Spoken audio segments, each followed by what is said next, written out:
दोस्तों नमस्कार, मैं अजय कुमार वर्मा एसएनबीसी। तो आज का जो ये वीडियो है दोस्तों, ये वीडियो मैं आप लोगों को जो दिखा रहा हूँ, इसमें कुछ चीजें दिखाऊंगा जो बहुत ही अच्छी हैं और इनको समझिए आप लोग भी, क्योंकि दोस्तों समझने की जरूरत है। जैसे अभी कल की बात बताऊं, कल एक फार्मर ने मेरे पास कॉल किया दोस्तों। उन्होंने बताया कि सर हमारा जो मुर्गा है 2 दिन से लगातार बेट जो सुपरवाइजर करके जा रहा है वही बेट आ रहा है, जिसकी वजह से सुपरवाइजर हमको बोलता है कि आप फीड जो है बेच रहे हो, इधर उधर मतलब बेच रहे हो, और आपका वेट इसी वजह से नहीं आ रहा है क्योंकि आप फीड नहीं खिला रहे हो। तो मैं सभी सुपरवाइजर भाइयों से एक ही चीज कहना चाहूंगा कि भाई देखो, आप भी समझो, और फार्मर अगर नया है तो उसको समझाओ आप लोग, क्योंकि जब तक आप उसको फार्मिंग का सही तरीका नहीं बताओगे ना, तब तक आप फार्मर को चोर की नजर से देखते रहोगे और फार्मर जो है आपसे घेड़ा करता रहेगा। कभी भी प्यार की भावना एक दूसरे में जो होना चाहिए कि एक आप सुपरवाइजर सर सर करता है आपको, वो चीजें उस फार्मर के बैमनस अंदर से रहेगी और आपको ना वो कभी भी वो प्यार वो सपोर्ट नहीं करेगा फार्मर आपको। सबसे पहली चीज दोस्तों, हुआ क्या उनके यहां पे, एक्चुअली फार्मर क्या करता है दोस्तों, जो नया फार्मर होता है फार्मिंग में, उसको कुछ आइडिया होता नहीं है अब वो कि क्या हो रहा है। जैसे अभी मैं आपको बताऊं दोस्तों, जब आप फार्म के अंदर जाते हो, सबसे पहली चीज, जैसे आप आपने फार्म बना दिया, अब आप क्या करते हो, आपको लगता है कि यार बस मजा है, चल रहा है सब कुछ। चलने से कुछ नहीं होता है दोस्तों। आप फार्म के अंदर जाइए, वहां पर बैठिए थोड़ी देर और देखिए कि आपका बच्चा किस टाइप का एक्टिविटी कर रहा है। ये तो मैं आपको बता दूं दोस्तों कि आप लोग ना एक ही टाइम नहीं, बल्कि जब धूप निकले उस टाइम की एक्टिविटी को चेक करो, जब रात हो ठंडी हो उस टाइम की एक्टिविटी को चेक करो। साथ ही साथ में, क्योंकि दोस्तों अभी जैसे बताया आपको, अब उनके यहां होता क्या है, पहले वो चीज बता दूं, इसके बाद इसको बताता हूं। उस फार्मर के यहां पे दोस्तों हो रहा था ये कि 3 दिन, मतलब पिछले 3 दिनों से लगातार वजन भी कर रहे हैं, जितना वेट है उतना ही है, और समस्या गंभीर होती जा रही है। अब सुपरवाइजर साहब क्या करते हैं कि वो आते हैं, बाहर बैठ करके कुर्सी पे बुक भरे और फिर वो निकल गए। अब फार्मर बेचारा, वो जब कभी उसने काम नहीं किया तो उसको क्या मालूम कि अंदर हमारे यहां क्या दिक्कत है। हो क्या रहा था दोस्तों कि फार्मर के यहां पर गैस, अमोनिया गैस इस प्रकार से बन रही थी, क्योंकि अभी ठंडी का मौसम है तो चारों साइड से पैक तो रखना ही पड़ेगा। 20 दिन का अगर बच्चा है आपका तो उसको पैक रखना ही पड़ेगा, क्योंकि मेरा एक रिसर्च चल रहा है दोस्तों। जैसे ही रिसर्च मेरा कंप्लीट होता है मैं आप लोगों को बताऊंगा। वैसे तो अभी फिलहाल आज 28 दिन का हो चुका है, 28 दिन तक जबरदस्त जा रहा है, लेकिन इसको मैं अभी छुपा के रखता हूं। बताऊंगा आप लोगों को, जब ये निकलेगा तो जरूर बताऊंगा आप लोगों को कि आप लोग भी इस तरह से काम करिए।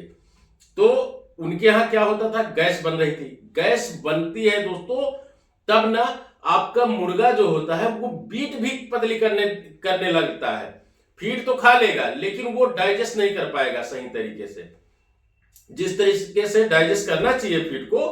ताकि देखो होता क्या है, ठंडी के मौसम में मुर्गा जितना फीड खाता है दोस्तों, उससे उसकी आधी फीड तो अपनी शरीर की ठंडी से बचाने के लिए लग जाती है, आधा बॉडी के मेंटेनेंस में चला गया, तो बचता क्या है। अब उसी में अमोनिया अगर धर दबोचा है, फार्म के अंदर अमोनिया कंटिन्यू बनी हुई है दोस्तों, तो बीट भी खराब करेगा। बीट के साथ साथ में आप देखोगे कि बच्चा ना एकदम भयभीत टाइप से रहता है, उसको लगता है हमेशा लंबी लंबी सांसें छोड़ना शुरू कर देता है। इसी में कई सारी समस्याएं आ जाती हैं। तो इसीलिए दोस्तों आप लोग, मैं ये नहीं कहता हूं कि सिर्फ आप यहां से हमारे पास से अमोबॉन्ड का ही प्रयोग करिए, लेकिन अगर भूसी खराब हो रही है तो या तो फिर भूसी ही बदल दिया करिए।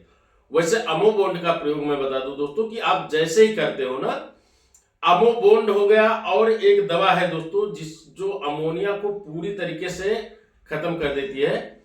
तो अमोबोंड का प्रयोग करते हैं तो आपका क्या होगा, बूसी सूखा रहेगा, रैकिंग करने की जरूरत नहीं। अच्छा, रैक करने के टाइम पे अभी जैसे ठंडी का महीना है, अब उसी में आपने रैक कर दिया, यानी भूसी को खोद दिया, तो खोदने पे क्या होता है, नीचे से अमोनिया ऊपर भागती है, ऊपर आपका सीलिंग लगा हुआ है, चारों साइड से पैक है, तो कहां निकल जाएगा ऐसे। तो इन सारी चीजों के लिए ही अमोबोंड का प्रयोग करते हैं दोस्तों, बहुत अच्छा रिस्पॉन्स है।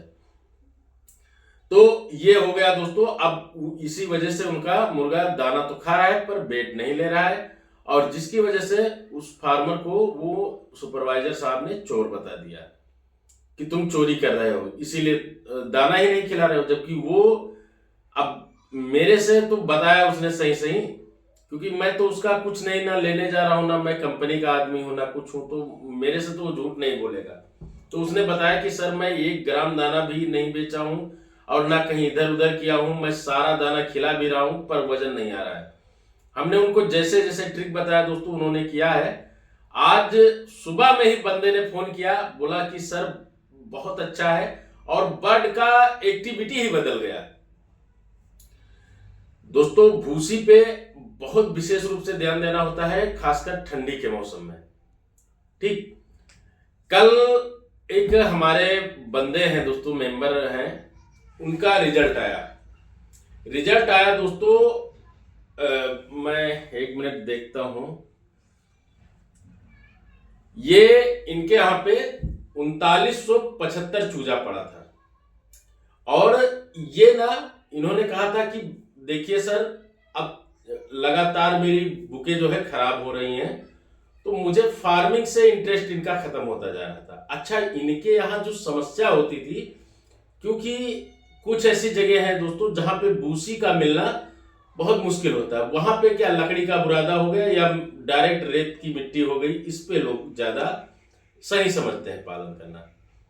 इनके यहां भी वही समस्या होती थी, बच्चा बहुत ज्यादा मिट्टी खा जाता था, मिट्टी खाना शुरू कर देता था, फिर इसके बाद में उसका लीवर किडनी खराब होता था, और फिर वो ग्रोथ नहीं पकड़ता था।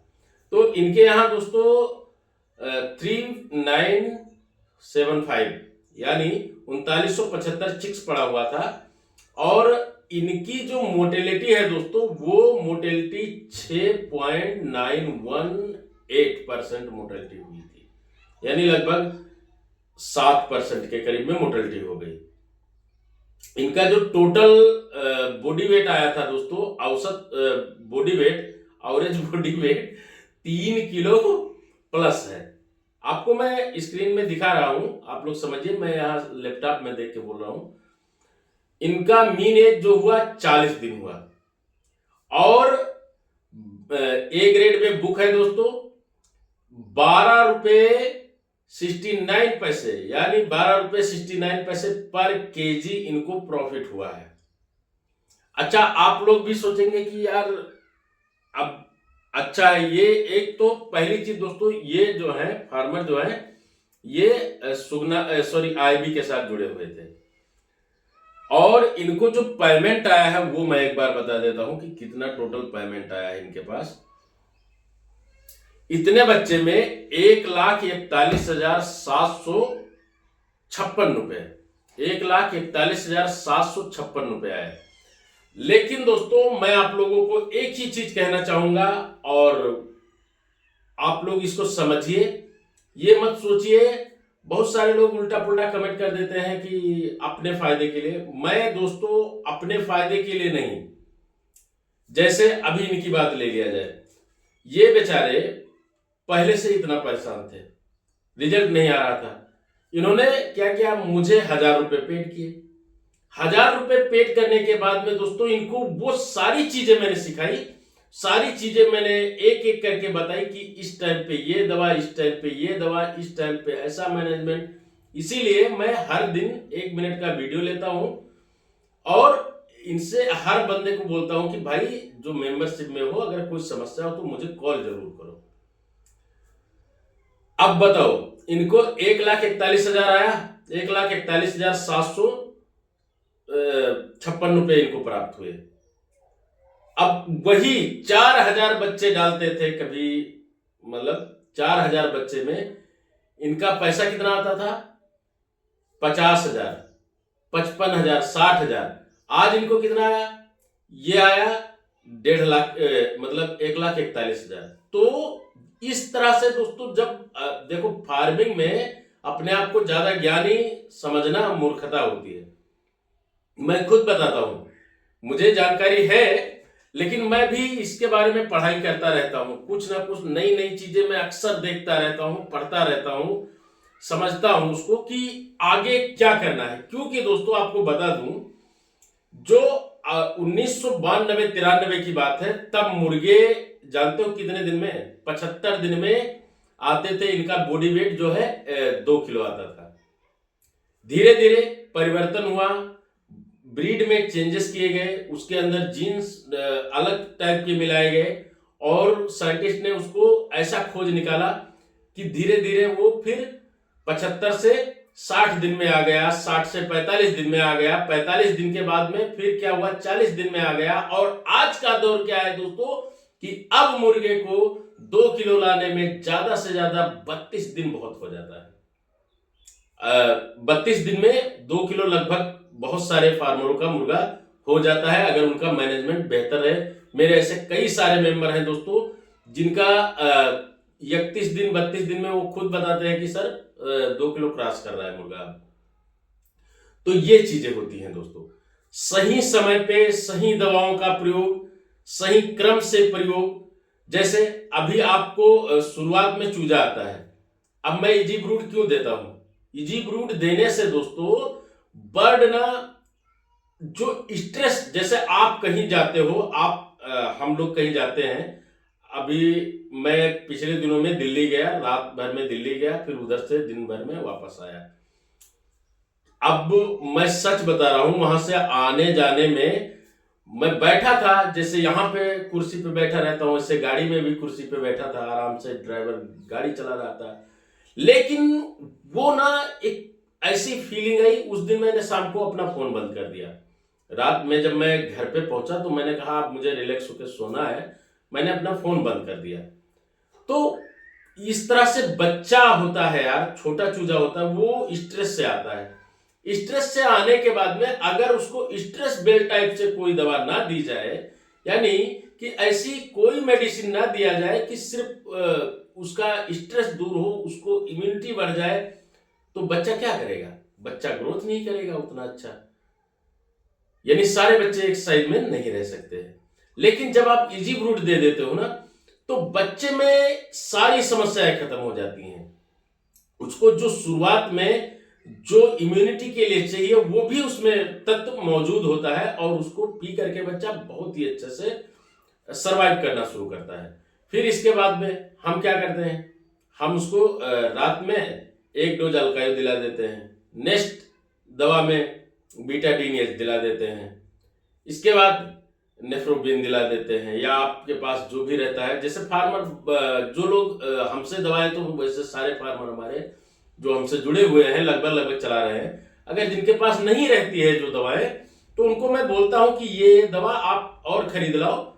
क्योंकि दोस्तों कुछ लोग ऐसे हैं ना जो कहते हैं बिना दवा के पाल लेंगे। मुर्गा बिना दवा के आप नहीं पाल सकते दोस्तों। जितना मैनेजमेंट की जरूरत है उतनी दवाओं की भी जरूरत होती है, क्योंकि आपको 40-50 दिन में मुर्गे को नहीं तैयार करना है। मुर्गे को तैयार करना है सिर्फ और सिर्फ 35 दिन के अंदर। आपका एक टारगेट होना चाहिए, उसको जो विटामिन, जो मिनरल्स, जो कैल्शियम चाहिए वो आपको 35 दिन के अंदर ही पिला के और एक बॉडी वेट लेके आना है। और इस तरह से लेके आना है कि जितना जल्दी मुर्गे को तैयार कर ले जाओगे दोस्तों, उतना आपका ही फायदा होना है। तो ये चीज मैं इसलिए बता रहा हूं दोस्तों, क्योंकि बहुत सारे ऐसे फार्मर भाई हैं जो नए होते हैं और वो फार्मिंग लाइन में आ जाते हैं। बेचारे अपना पूरी गाढ़ी कमाई को लगा करके फार्मिंग शुरू कर दिए। अब फार्मिंग शुरू करने के बाद में उनके सामने एक समस्या आती है। कुछ फार्मर ऐसे होते हैं, मैंने देखा है इस चीज को, फिलहाल आप लोग भी इसको फेस करना तो बताना, कमेंट कर जरूर करना। कुछ ऐसे होते हैं ना, वो खुद अपना अच्छे से दवा ट्रीटमेंट कर रहे हैं और सामने वाले को क्या बताते हैं, दवा मत चलाओ, सिर्फ क्या करो, फीड खिलाओ। तो फीड अच्छी बात है, फीड खिलाओ, अच्छा से पानी पिए, अच्छे से फीड खाए, ज्यादा दवा मत दो, लेकिन कुछ कंपलसरी दवाएं जरूर दिलवाओ। तो आपके सामने आपके बगल वाला ही फार्मर होता है, अगर वो आपका कितना भी क्लोज फ्रेंड होगा, लेकिन कुछ ना कुछ वो छुपा के रखेगा आपसे। हमारे पास जब बंदा जुड़ता है मुझसे, तो मैं उसको ना सारी A to Z जितनी भी मेरे पास ट्रिक्स हैं वो सारी लगवाता हूँ। जैसे अभी कल की बात बताऊं, कल मेरे एक फार्मर के यहाँ पे लिफ्टिंग हो रही थी। तो लिफ्टिंग हो रही थी कल उनकी, जब सुबह शाम में, जैसे शाम के टाइम गाड़ी लगी तो मुर्गा आया 2460 ग्राम, ठीक है। और जब वो गाड़ी निकल गई, फिर एक गाड़ी ने क्या किया कि वो सुबह में आ गई, सुपरवाइजर ने लोडिंग शुरू करा दी। सुबह में लोडिंग शुरू हुई तो मुर्गा आया 2300 ग्राम, झटके में कम हो गया।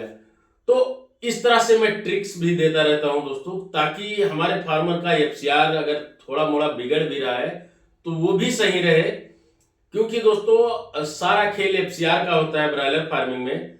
और अगर ब्रायलर फार्मिंग में दोस्तों एफसीआर सही है, आपका बॉडी वेट अच्छा है, तो आपको पैसा मिलेगा ही मिलेगा। खासकर मैं एक चीज और कह दूं दोस्तों, अभी वीडियो बड़ा तो हो ही रहा है, लेकिन मैं बताना चाहता हूं, आप लोग जितने भी फार्मर हो पुराने, अगर कोई भी फार्मर भाई पुराना है, तो आसपास में अगर कोई नया बंदा आपके साथ में आता भी है फार्मिंग करने के लिए, तो उसको आप लोग सजेशन सही दिया करो यार। किसी का नुकसान मत कराओ, क्योंकि बेचारा आप जिस सिचुएशन को झेल कर आए हो उसी में आज वो भी बंदा आया है, तो उसको सही राय दो, सही से बताओ कि कौन सी दवा कब चलानी है, ये सारी चीजें सही से समझा दिया करो। ये मेरा रिक्वेस्ट है सभी पुराने फार्मरों से कि नया अगर कोई बंदा आता है तो कम से कम आप उसको बताओगे ना, जिंदगी भर आपका एहसान मानेगा कि हाँ यार, शुरू में जब मैं आया था बिल्कुल नया था, इसमें कुछ नहीं आता था मुझे, तो भाई साहब ने मुझे मेरा बहुत हेल्प किया था और आज मैं सक्सेसफुल हूं तो इनके वजह से हूं। तो ये मानसिकता रखो आप लोग। धन्यवाद।